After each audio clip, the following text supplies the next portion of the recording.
بسم الله الرحمن الرحیم. به نام خدای بخشنده و مهربان. سلام علیکم، وقت شما بخیر، شبتون به نیکی. بینندگان عزیز یاد خدا و اهالی ارجمند شبکه قرآن و معارف سیما، سحرخیزان شب زنده‌داری که همراه ما هستید و چشم دوختید به شبکه قرآن و معارف سیما، قبول باشه عزاداری های شما در روزهایی که منتهی میشه به 20 صفر و سال روز 40 سید و سالار شهیدان حضرت ابا عبدالله علیه السلام.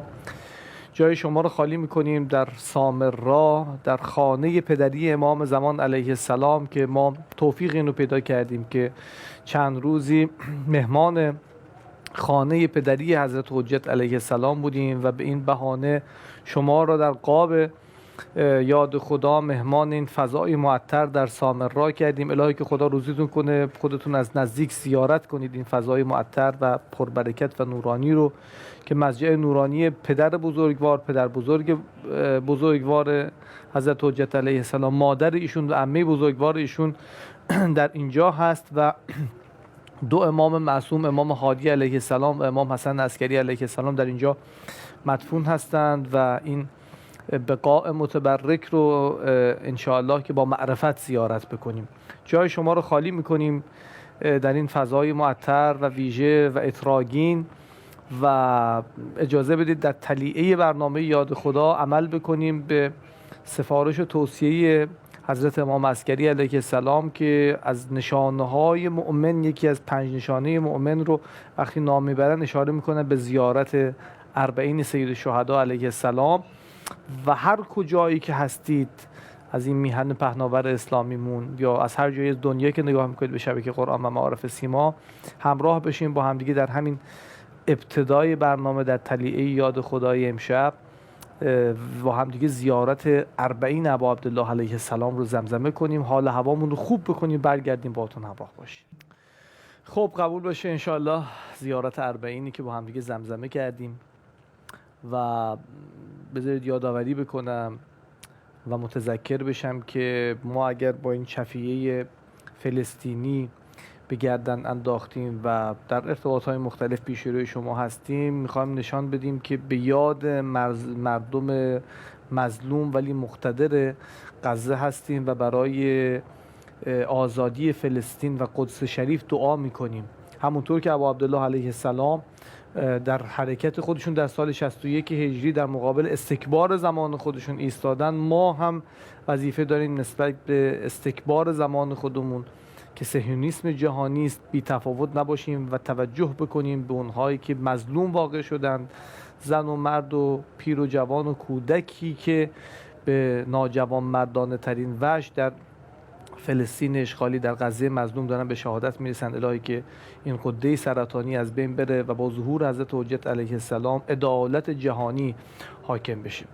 دعوت میکنم همراه ما باشید و مطابق روال برنامه‌های گذشته با جناب حجت الاسلام و المسلمین تا جای چهره نما پیش روی شما هستیم، بهشون سلام عرض میکنم. قبول بشه آقا. رحمت الله. بسم الله الرحمن الرحیم. سلام و عرض ادب خدمت همه بینندگان محترم، عاشقان ابا عبدالله الحسین. انشالله خداوند توفیق بده ما هم در این نصرت بزرگ پیاده روی 40 بتونیم خدمتگزار شما باشیم انشالله. ما الان با همدیگه زیارت 40 رو زمزمه کردیم و سعی کردیم در فواصل مختلف برنامه‌هایی که پیش روتون قرار می‌گیریم یه نگاهی بیاندازیم به آموزه‌های کلام معصوم که در قالب زیارات وارد شده، خصوصا زیارت 40. یه بخشی رو الان بهش خواهیم پرداخت که مهم البته، که دعوت می‌کنم که همراه ما باشید. آقا خب اونهایی که نسبت به ابا عبدالله علیه السلام ستم کردن و جور کردن و جز قتله بودن، اومدن در معرکه قتال کردن با حضرت و حضرت رو به شهادت رسوندن، اصحاب و کسان ایشون رو به شهادت رسوندن، شمشیر به دستشون بود و آمدن در معرکه کاری انجام دادن که تکلیفشون مشخصه و اونها جزو قاتلین هستند و به هر حال تکلیف اونها مشخصه. اما ما یه فرازی در همین زیارت 40 داریم که مشابه این در زیارت‌های دیگر هم داریم نسبت به حضرت امام حسین علیه السلام که فرمود فلعن الله امة سمعت بذلک فرضیت به. شنیدند خبر شهادت رو، نه تنها اندوهگین نشدن، ناراحت نشدن، نگفتن ای داد بیداد امام حسین اینجوری شهید کردن، بلکه راضی شدن بهش.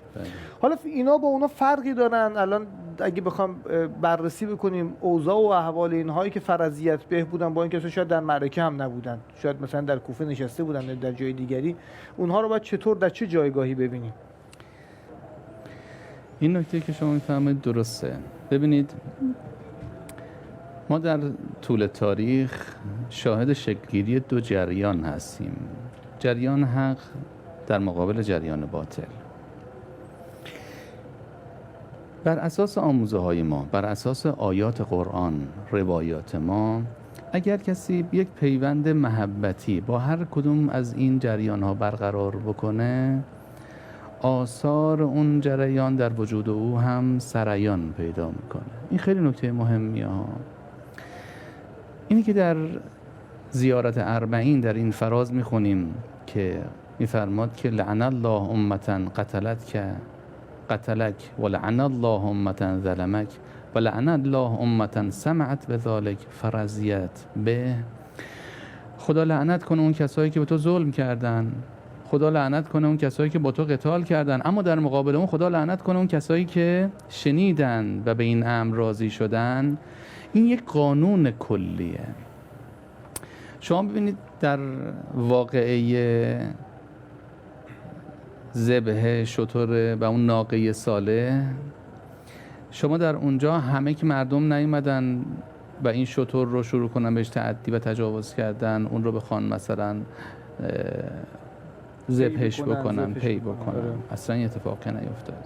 قرآن می‌فرماید که فعقروا الناقه و عتوا عن امر ربهم. اینها اومدن، بعضی از اینها اومدن این کارو کردن، اما قرآن داره به همه نسبت میده. فعقروا الناقه و عتوا عن امر ربهم فاخذتهم الرجفه. با اینکه بعضی این کارو کرده بودن، وقتی عذاب الهی اومد همه اینها رو در بر گرفت. علتش هم اینه که اینها به این امر راضی شده بودن. این رضایت نشون میده اگر شما یک پیوند محبتی داشته باشی با یک جریانی، قلبت به یک جریانی معطوف بشه و راضی بشی به عمل اونها، شما هم تمام آثار، اگر اون جریان حق باشه، تمام برکاتش برای شما هم لحاظ میشه، در وجود شما هم سریان پیدا میکنه، رشدتون میده. و در نقطه مقابل اگر اون جریان باطل باشه، آثار شوم و نکبت‌های او هم در وجود انسان سریان پیدا میکنه و این خیلی امر مهمیه. شما ببینید وقتی که در جنگ جمل، یکی از در نهج البلاغه است، یکی از اصحاب امیرالمؤمنین علی علیه السلام یه وقتی اومدن گفتن که یا علی، ای کاش برادرم توی این قضیه بود، میدید این قتال شما رو، پیروزی تو رو، خیلی خوشحال میشد. امیرالمؤمنین فهمیدن که قلب برادر با ما بود یا نبود؟ گفت بله برادرم قلبش با شما بود، دلش با شما بود، دلش میخواست پیروزی شما رو ببینه.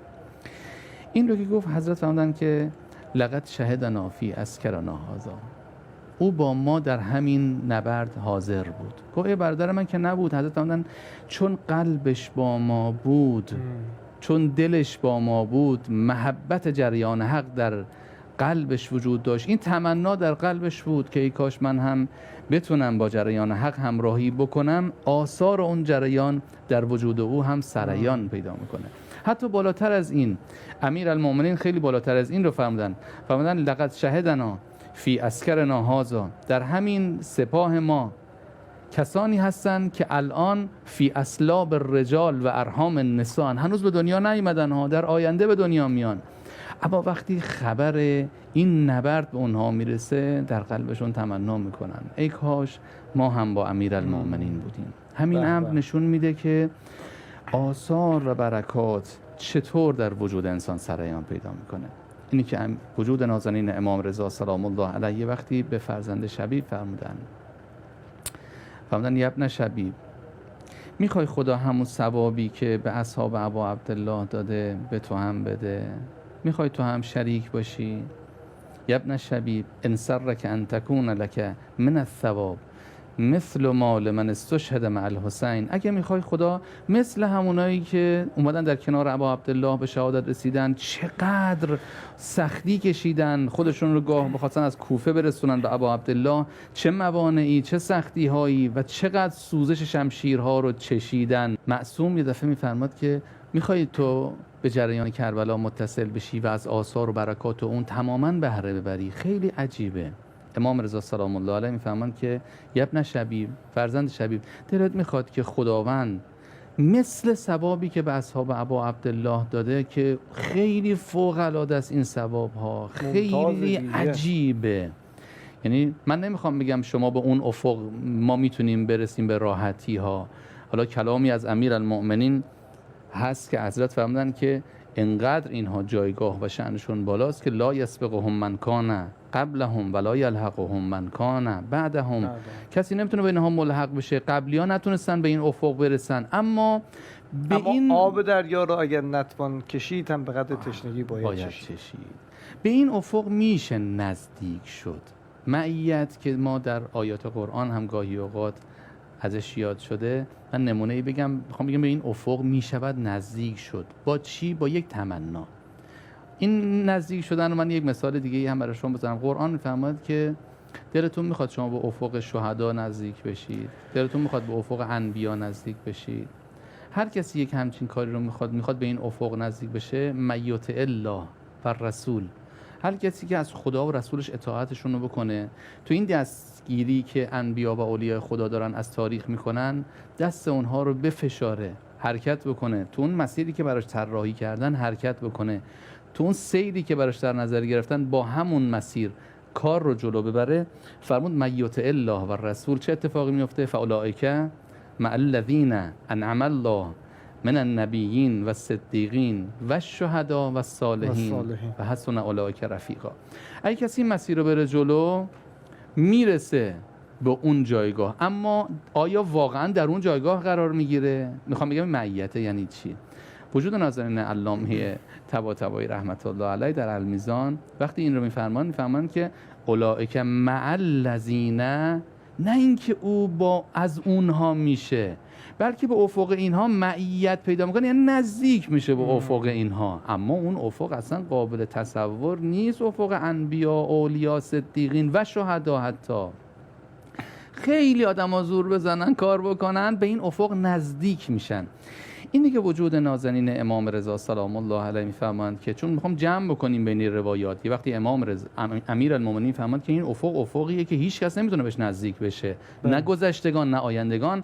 امام رضا در این فرمایششون میفهمند که ابن شبیب ان سرک ان تکون لک من الثواب مثل ما لمن استشهد مع الحسین. اگر میخوای خدا مثل اون ثواب رو به تو هم بده.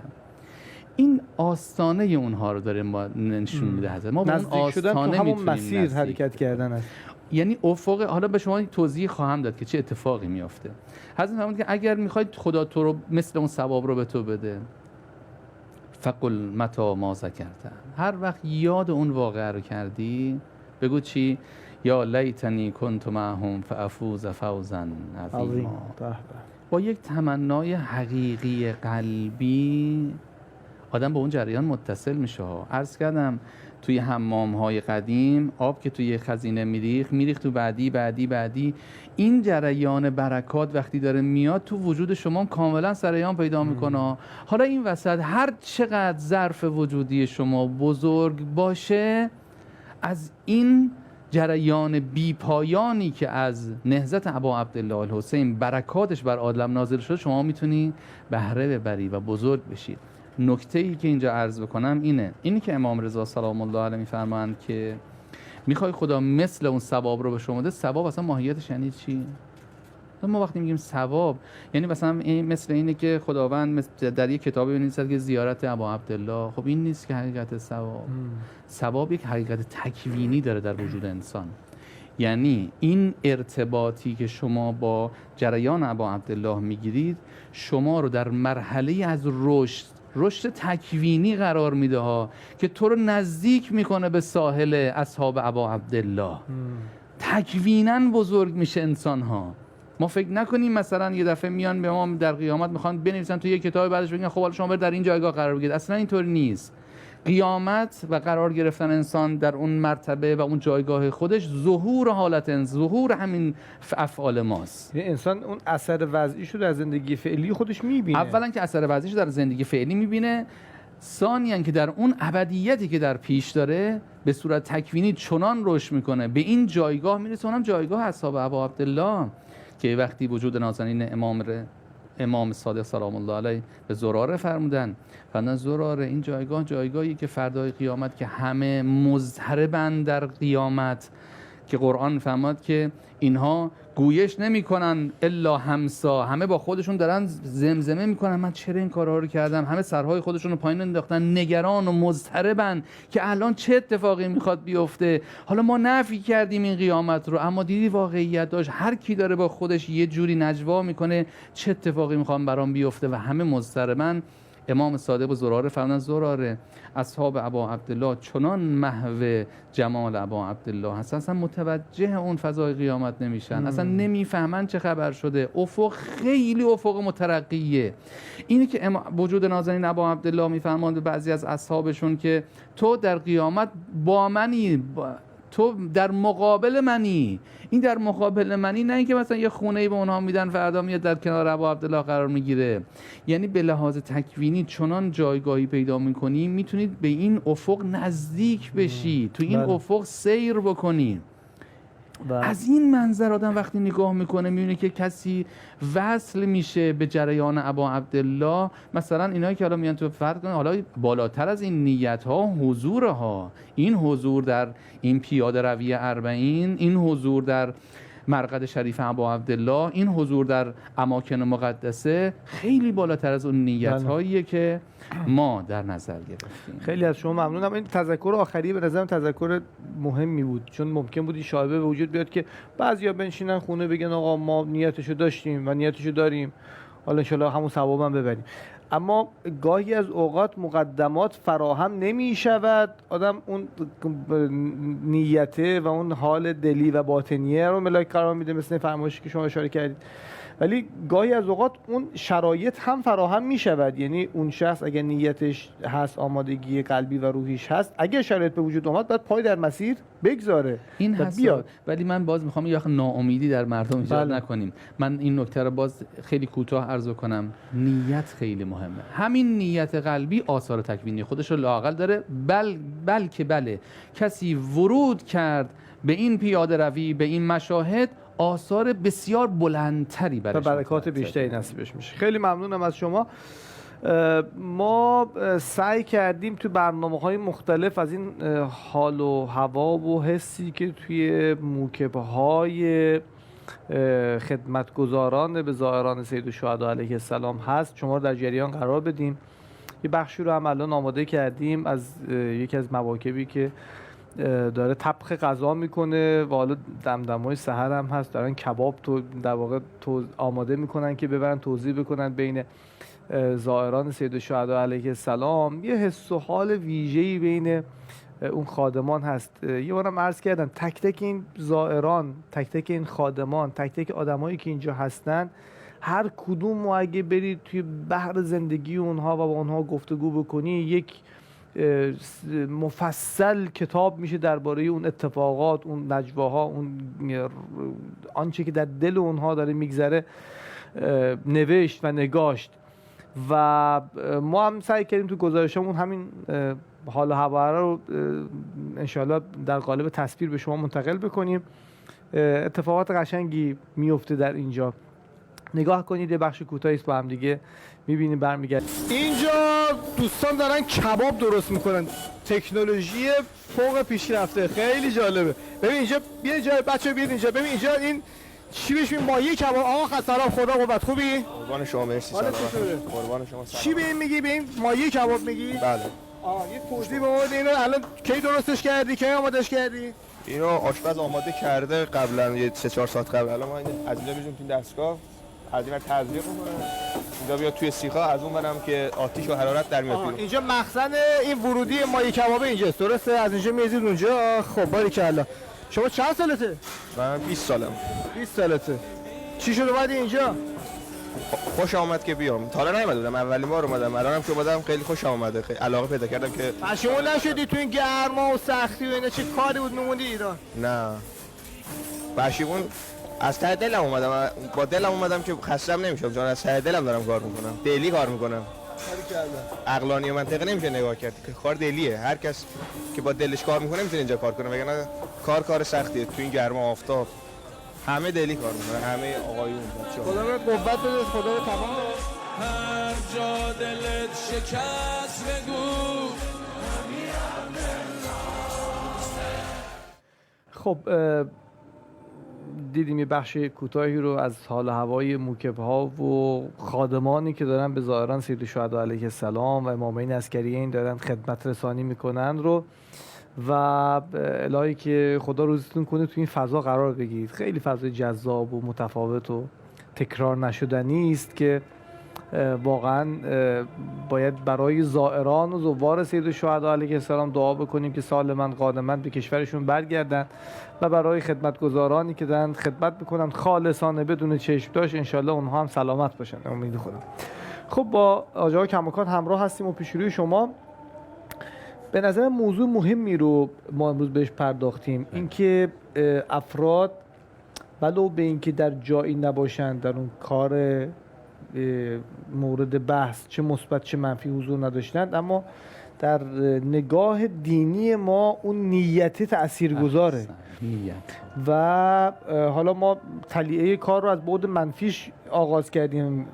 ولعن الله امتا سمعت به ذالک فرضیت، به اونایی که شنیدن شهادت و قتل تو رو یا ابا عبدالله و بهش رضایت دادن و خوشحال شدن، تو دلشون گفتن خیلی خوب شد این اتفاق افتاد. اما بچه مثبتش هم هست، اونهایی که دلشون می‌خواست در کربلا باشند و نبودند و شاید میگفتن که یا ابا عبدالله اگر ما صدای مظلومیت تو رو میشنیدیم در آن زمان و بودیم میآمدیم به سراغ تو، میآمدیم به کمک و یاری تو.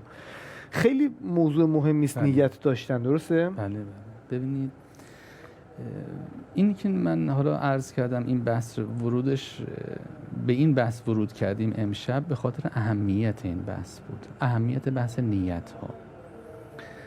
ما همین امروز شما در تلیه بحثتون در مورد غزه صحبت کردید. گاهی اوقات ظلم هایی که به این مردم غزه میشه رو میشنویم. خب خیلی از متدینین، مردمی که حتی نه متدینین ها، خیلی از کسایی که هنوز انسانیتشون شاید خاموش نشده، وقتی این صحنه ها رو میبینن متأثر میشن، به هم میریزن، نمیتونن همراهی بکنن با طاغوت ها و جریان ظلم. خب این خیلی مهمه. اما برخی میبینید که با اون جریان ها دارن همراهی میکنن، اینها در تمام آثار شوم اون جریان شریک میشن. اصلا اینطور نیست که کسی بگه خب من یک رضایتی دادم و تموم شد، اصلا اینطور نیست. گاهی اوقات در رسانه ها الان میان و تبلیغ مثلا دوران گذشته رو میکنن. خیلی از مردم نمیدونن وقتی که کسی شروع میکنه همراهی کردن با یک جریانی که مثلا در پهلوی اول شما وقتی نگاه میکنید چه ظلمی کرد اون پهلوی اول، وقتی میاد حجاب رو میزنه کنار و این همه جنایت میکنه در این مردم، وقتی که میاد مراسم عزاداری ابا عبدالله الحسین رو تعطیل میکنه و این همه جنایت اونجا میشه، وقتی که میاد مدارس علمیه رو در همین تهران، وقتی که مدارس علمیه برپا شده بود بسیاری از مدارس علمیه رو اینها تخریب کردن، خیابونها و جاده ها رو در میانه راهی قرار دادن تا همین ناصر خسرو تهران که بسیاری از مدارس مثلا از بین رفتن. یعنی عزم راسخی برای هدم دین داشتن. حالا امروز من بشینم شروع کنم از اون جریان دفاع کردن، از اون جریان طاغوت دفاع کردن، طبیعتاً تکویناً از آثار شوم اون جریان در وجود ما هم سرایان پیدا می‌کنه. خیلی خطرناکه. ما فکر نکنیم فقط گفتیم و رفتیم تمام شد. در عالم اتفاقهایی میفته که ما باید بدونیم حقیقتاً چجوری داره محاسبه میشه اعمال، روش چجوری داره محاسبه میشه، سیر ما اصلا چگونه است، مسیر و موانع این سیر چطوریه، باید این کاملاً بشناسیم.